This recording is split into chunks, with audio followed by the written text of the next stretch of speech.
CityCast Boise is brought to you by WestVet. At WestVet, they know pets aren't like family, they are family. That's why they provide expert, compassionate veterinary care 24 hours a day, 365 days a year for cats and dogs. WestVet Boise and WestVet Meridian offer the region's most comprehensive emergency and specialty care from board-certified veterinarians and an expert caregiver team. WestVet can also help your pet with unexpected, non-critical conditions with their urgent care program. Visit westvet.net to find care you can count on from the team that is leading specialty healthcare for pets. This episode is brought to you by Kia's first 3-row all-electric SUV, the Kia EV9. With available all-wheel drive and seating for up to 7 adults, with a 0 to 60 speed that thrills you 1 minute, and available reclining lounge seats that unwind you the next. Visit kia.com/EV9 to learn more. Ask your Kia dealer for availability. No system, no matter how advanced, can compensate for all driver error and or driving conditions. Always drive safely.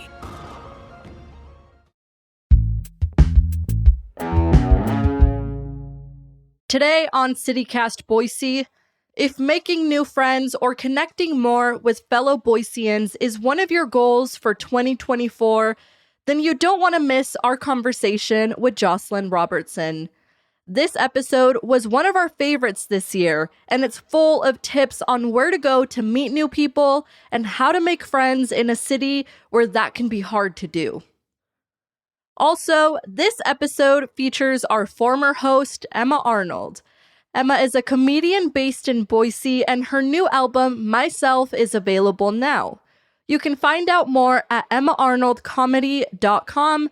We're currently looking for our next host, so if you're interested in applying or know someone who'd be a great fit, check out our show notes for a link to the job posting.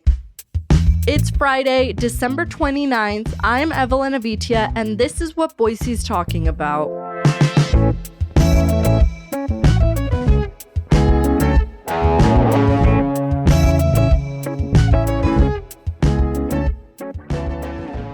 Hi, Jocelyn. Hi, Emma. Welcome back to CityCast Boise. Thank you for having me. Well, let's just jump in. Why is it so hard to make friends as an adult? I just want everybody to know that it is hard to make friends as an adult. So if you're having a hard time, it's true. Our culture has really deprioritized friendships. Meanwhile, we've ramped up relationship culture, work culture, even things like decorating our homes, photographing our food, tweeting at strangers, politics. Those things have become paramount and they take up all of our time. Another thing which a lot of people complain about is social media. It has replaced a lot of our real life interactions. We have hustle culture telling us that our number one priority in life should be work. And increased connectivity means that we're responding to work emails at 10 p.m. I think, too, there's been a real diminishment in community, like for decades. My grandparents belonged to a bowling league. They went to the same church for 45 years. They knew all their neighbors. People used to be in clubs. Yeah, everybody was an elk or a lion or a Shriner. Those things don't exist for us. And then I think finally, the last nail in the coffin for friendships was obviously the pandemic. Yeah. We couldn't socialize at the risk of some pretty serious consequences. Also, during the pandemic, our population in Boise particularly grew. And so now sort of these boundaries or neighborhoods or community spaces are really different. And I've been kind of feeling like I'm a stranger in my own town. I wouldn't even know where to go a lot of times for kind of the social stuff. That's a really good point. I feel like I had gotten so used to in Boise being such a small place that like if you went down to the Neurolux or you went down to Flying M or, you know, you just went and you would go grab a sandwich, you would 100% always run into somebody you know. And that is not true anymore. And sometimes when I'm in a familiar space and I don't see anybody I know, I kind of just leave because I don't have that skill post-COVID, or maybe even just because we're kind of used to this being a small city, of like making new friends. So how can people find people in Boise who share their interests? Well, I think the first thing is that we all need to make friendship a priority again. Like I mentioned before, like there's so many things that we have as priorities in place of friendships. I think we need to socialize, to make a plan and follow through. I don't know about you, but I'm a total flake right now. Oh, I don't mean to be, but anytime somebody's like, let's hang out on Saturday, Wednesday me is like, heck yeah. And then Saturday me is like, what have you done to us? Right. And you're like, I'm hoping they don't remember that we made plans. Oh my gosh. And then when they cancel first and they're like, I'm just not feeling it today. And you're like, hallelujah. It's so amazing. Yeah. Flakiness has become a real habit for a lot of us. And so I would say, like, rather than focusing right now on making new friends, let's think about being better friends to the people that are already our friends. And then we'll branch out. Be the one to reach out, make the connection, and then follow through. I think friendship's a muscle, honestly. Like, you got to use it or you lose it. That's a good point. And maybe like start with smaller aspirations. I'll be like, yeah, let's go get dinner and then go dancing. And like, maybe what I need to do is like, what if we meet for 45 minutes and take a walk on the greenbelt? Because that's where I'm actually at emotionally. Low key is great. Low key. Well, let's talk about how, there's this weird place in between when you meet someone, become an acquaintance. There's like a very hard to navigate space between that and a close friend. How do you do that transition? How do you go from work buddies to a friend? So I kind of think we're stuck in thinking of friends as the same thing as friends when we were kids. And there is a lot of value in kind of making a distinction between the kinds of friends we're going to have as adults and the kinds of friends we had when we were kids. These kind of stratifications of acquaintance versus, a good friend. I kind of think that because our lives are crazy full and we don't live next door to our friends or whatever, we can be more nuanced when it comes to our relationships. And it makes sense to have compartmentalized friendships. It makes sense to have the person that you walk your dog with, or to have a happy hour work friend, or a friend that you swap recipes with. Like, I don't think that an acquaintance or like kind of a friend that you don't spend all your time with is such a bad idea as an adult. I think it takes a lot of the pressure off of us, and it takes a lot of pressure off the people that we're friends with. We don't have to share everything. We can be just the friends that do this thing together. So maybe don't be so hard on yourself that like you have your dog walking friend and you guys have never talked about your mom's death. Like it's okay. It's okay to have a lighter friendship with someone. I think it really helps to have those kinds of friendships. So yeah, I think that that's great. And also, just reminding ourselves that friendships are relationships. Just like any other relationship, they're going to ebb and flow. And you may have a friend that you're really close with for certain parts of your life and then not others. You may grow out of a friendship. Like you can break up with a friend. There's just a lot of different places that friends can fit. And I think we are so set in thinking of friends as just like one kind of thing. That is a very good point. So with that knowledge that we can have all these different kinds of friends, what are some of the best ways to meet new people to become friends with in Boise? I think the recipe for meeting new people is that you have to have sustained contact with somebody who would potentially have a common interest, but also that has a reciprocal desire to meet and mingle with potential new friends.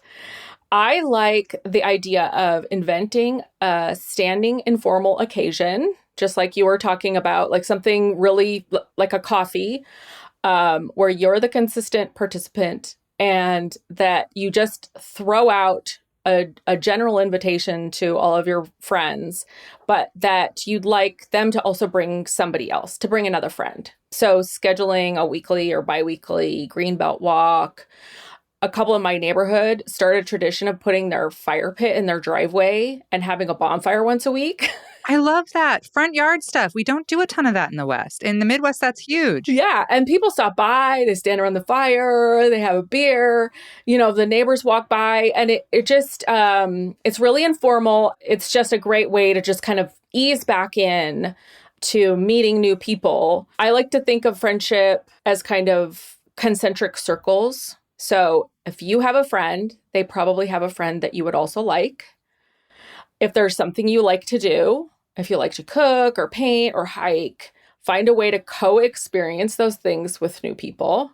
So maybe it's joining a club or, taking a class, but also finding people in similar life stages to you, people who have just purchased a home or parents of young kids or empty nesters. Who are your people? What are they doing? And where are they? I'm Mo Rocca, and I'm excited to announce Season 4 of my podcast, Mobituaries. I've got a whole new bunch of stories to share with you about the most fascinating people and things who are no longer with us. From famous figures who died on the very same day, to the things I wish would die, like buffets. All that and much more. Listen to Mobituaries with Mo Rocca wherever you get your podcasts. How do we advertise to other people looking for friends that we are looking for friends? How do we make ourselves approachable? So I think one thing that really is important is making new friends or meeting new people or those kind of first interactions we have with people. It's a really vulnerable state. It's so similar to dating, where you're like, is. do they like me? Am I being weird? Like, it's so similar to dating, making a friend. So if you put yourself in a situation where you're vulnerable, but also other people are vulnerable, then you're kind of on that same level, same plane. So I was thinking about, I've been really wanting to take a pottery class. And I feel like a pottery class is a perfect place to meet other people. And you're going to be in a state of vulnerability because you're learning something that you can't really look glamorous at. You're going to make a big mistake. You're going to ruin one of your pots or something. But so is everybody else in that class. If you're taking a beginning pottery class, everybody in there is going to be vulnerable. Everybody's making the ugliest plate ever seen. Yeah. And you know what? Then you have some levity for the moment too. I think something, like taking on a new sport, golf. If I'm 46 years old and starting to play golf, I'm going to be terrible at golf. I'm thinking about pickleball, which is pickleball. You're thinking about pickleball, which is a huge national trend right now. And it's a sport that you can take up. I was really good at tennis back in the day. So I feel like, what about pickleball? Okay. Yeah. All right. It's new to everybody. Yeah. No, nobody had, until you said tennis, I was like, that could be anything. That could be you could be doing anything while playing pickleball, as far as I know. Well, what about okay, I know I have said this and I know tons of people who have expressed the same thing, but since COVID, I have become so much more socially anxious and shy. And it makes meeting people a lot more difficult than it used to be. So how can people help? How can people overcome that? Again, I think a co-activity is really important. If you can think about something other than yourself and that you're anxious, if you can focus on your skill, or if you can... your pickleball moves. Yeah. And if you're not looking somebody in the eye when you're talking to them, I don't know that. I know that that's supposed to be the way that we all respect each other is by when somebody's talking to you, looking them in the eye. But I find it can be really aggressive and it makes me nervous to look people in the eye, especially that I don't know. So what about something where you're sitting next to each other at a table and you're painting, a birdhouse and, so that the point of contact and the point of interaction is not really direct. It's sort of side by side. Nobody's taller than you and is looking down at you. You're just on the same level. So what about, okay, let's say I'm at a painting class. The woman next to me, she seems so cool. She's painting something amazing. I really want to talk to her, but I'm a weirdo now. What's a good opening line? What's a good conversation starter? Talk about what you're doing. I think that it's great to just make chit chat. That's another thing. People are always like, oh, I hate chit chat. I don't want to talk about the weather. Yeah, small talk's gotten a bad rap lately. I always want to talk about the weather. I'm here to tell you, talking about the weather is great. And it can ease you into, more serious lines of conversation. But just getting somebody's vibe, just making it really casual and informal, talking to somebody about why they picked the colors for their birdhouse. And then they'll maybe tell you about their backyard and they have a green table. And so they want it to match their green table.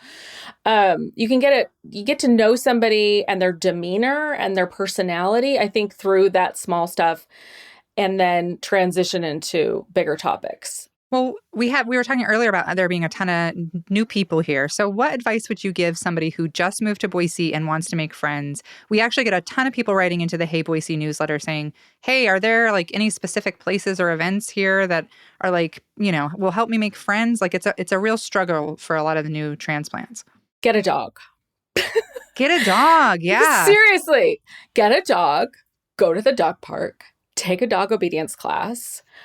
58% of all Idahoans have a dog or more. Really? Okay. Yeah. We love our dogs. Yeah. So if you like dogs or if you have a dog, get out with your dog.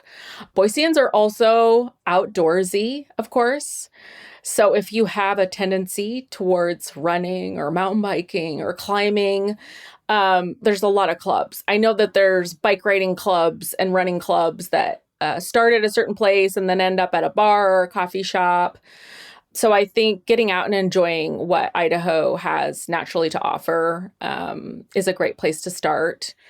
In terms of how to find things to do, I would recommend the activity guide from the City of Boise Parks and Rec or the Boise Schools Continuing Education. Oh, community ed. I've made so many friends through community ed. All right, well, let's end on this one. What are some common mistakes that people make when they're trying to make friends in Boise? Not owning a dog feels like one of them right off the top there.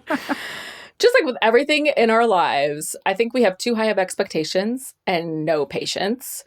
When I moved back to Boise, I grew up here and then I was gone for a decade and then I came back. I heard this statistic that it takes 5 years in a new place to go from new in town to having a friend community. And it put me in panic mode because I was like, 5 years? I can't wait for 5 years. So it takes a long time, but also you got to do it. Put yourself out there, do interesting things. Don't have too high of expectations about one specific time or place that you're going to meet people. And then just stick with it.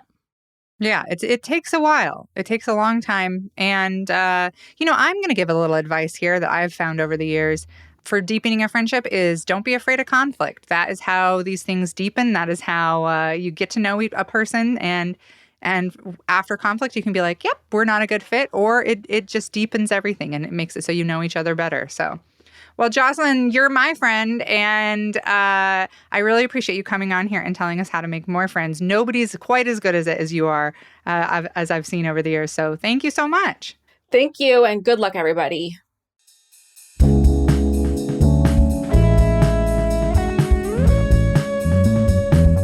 That's all for today here on CityCast Boise. The show is produced by me, Evelyn Avitia, Grant Irving, and Lizzie Goldsmith. Blake Hunter writes our Hey Boise newsletter. Our music is by local band Up Is the Down Is the. If you enjoyed our show today, tell a friend about us. We'll be back on Tuesday with more stories from around the city. See you in 2024.